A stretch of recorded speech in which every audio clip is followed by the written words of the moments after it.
Mayor Mamdani says the city budget is balanced. On Tuesday, the mayor laid out how he plans to close a $5.4 billion budget gap. For more insight into the numbers, we're joined by Andrew Rein, president of the Citizens Budget Commission. Good morning. Good morning. Thanks for having me. Let's start with the headline. The mayor claiming he has a balanced budget proposal. What do you think about the math here? Does it add up to you?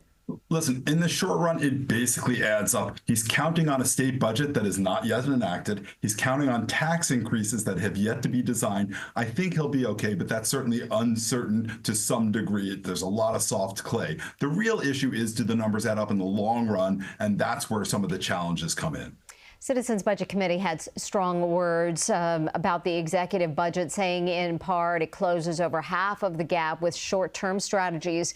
What does the plan do right, and what parts do you believe need a reality check, according to the committee?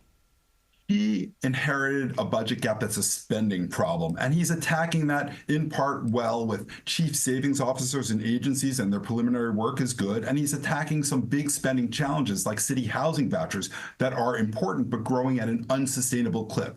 Good, but over half of his strategies are short-term fiscal gimmicks and unproductive, meaning he wants to raise taxes when we're already the highest tax jurisdiction. He's using one-shots that plug a budget gap this year, but don't plug it in the future, and a pension gimmick that is basically stretching out payments, making taxpayers in 2037 close the budget gap of 2027. That's not fair.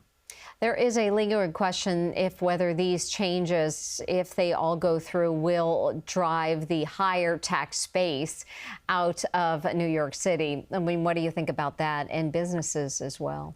It is always a value proposition. It's always expensive and hard to be here, but we have the best culture, the best human capital. We are top of the charts in taxes, so it is risky. Certainly what he's proposing now is much better than before, but even raising the pied-à-terre tax on absentee high wealth owners risks our competitiveness, because it's sending a signal to saying we are willing to tax you more when we're already the highest taxes. The more he can focus on providing good schools, safe streets, the better it'll be attractive to all types of people, all types of businesses. What happens next in this budget process as we await Albany's release of its own budget? Well, Albany hopefully finalizes the budget soon and gives him what has been promised, and I think that's pretty assured. But now he's negotiating with the city council.